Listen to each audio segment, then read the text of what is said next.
राजा ने जवाब दिया, सारा दिन मुझे घुमाते हो गया, पर ये कुछ बोलता ही नहीं कि महल अच्छा है या खराब है, कैसा, कुछ नहीं बोलता। तो जवाब दिया राजा ने कि तुम्हें हमारा महल अच्छा नहीं लगा? तो वो क्या बोला, देखिए कैसा बोला। देखो महल तो हमें अच्छा लगा, लेकिन महाराज हमें एक चिंता हो रही है। किस बात की? आपने जो महल बनवाया है ये बहुत सुंदर है, और इसमें आपने जो दरवाजा लगवाया, जो गेट है ना इसका, वो छोटा है, और आपका शरीर मोटा है। तो क्या हुआ? अरे इसमें अंदर आपकी मृत्यु हो गई तो आपका सब बाहर कैसे निकाला जाएगा? अब राजा से इतनी बात कोई बोल दे परीक्षित महाराज, तो राजा को क्रोध आएगा। राजा को क्रोध आया और जवाब दिया कि सिपाहियों इसे पकड़ के बंद कर दो। पकड़ के उसे बंद कर दिया। अब दरबार में उसकी पत्नी पहुंच गई पता लगाती हुई। पत्नी को राजा ने सारी बात बताई, तेरा पति ये कह रहा था कि दरवाजा छोटा है, शरीर मोटा है, इसमें अंदर मृत्यु हो गई, को आपकी लाश को बाहर कैसे निकाला जाएगा? तो पत्नी क्या बोली, अरे हमारे पति को बोलना ही नहीं आता, इतनी उम्र हो गई है? अरे दरवाजा छोटा है और शरीर मोटा है, तो क्या हुआ? अगर इसमें अंदर आपकी मृत्यु हो जाएगी तो आपके शरीर को काट काट के टुकड़े करके निकाला जाएगा। अब राजा और ज्यादा भड़क गया, पकड़ के उसे भी बंद कर दिया।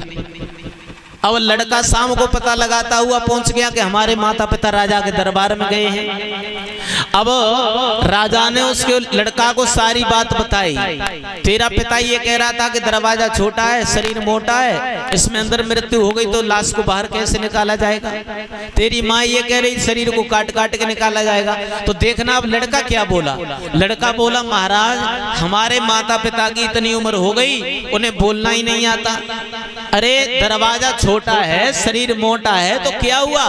अगर इसमें आपकी अंदर मृत्यु हो जाएगी तो आपको इसमें अंदर थोड़े ही रहने दिया जाएगा, न काट काट के निकाला जाएगा, इसी में अंदर ही आपको जला दिया जाएगा।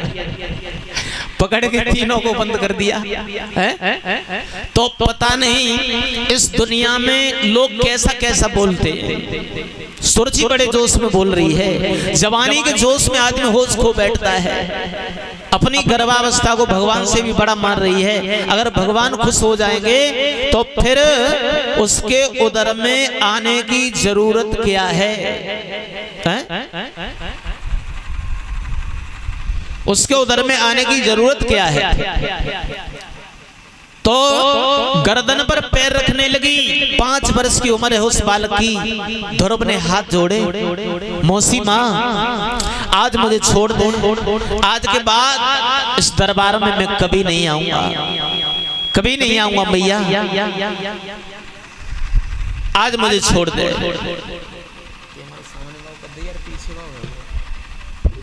मैं कभी नहीं आऊंगा। और ध्रुव चले। जिस तरह से सोते हुए सांप में अगर कोई डंडा मार दे परीक्षित महाराज, और वो सांप अगर जिंदा बच जाए तो बताओ तुम छोड़ देगा? छोड़ नहीं सकता, वो बदला लेगा, काटेगा। उसी तरह से ध्रुव के हृदय में सुरची के वो वचन घाव कर गए। और किसी की बोली अगर किसी को लग जाए तो वो हमेशा कष्ट देती है। गोली का अगर घाव लग जाए तो वो दवा से ठीक हो जाएगा, निशान भी मिट जाएगा, पर किसी की बोली का घाव अगर किसी को लग जाए और वो बात जब याद आती है तभी दर्द होता है, तभी कष्ट होता है। ध्रुव सर्प की तरफ फुसकार मारते हुए चले, कंठ रुंधा हुआ है, वाणी अवरुद्ध है, जवान से सही सही शब्द नहीं आ रहे। सुनीति ने दूर से देखा, मेरा बालक रोता हुआ आ रहा है, किसी का कोई नुकसान कर दिया, किसी का क्या बिगाड़ा था मेरे बच्चे ने, क्यों रोता?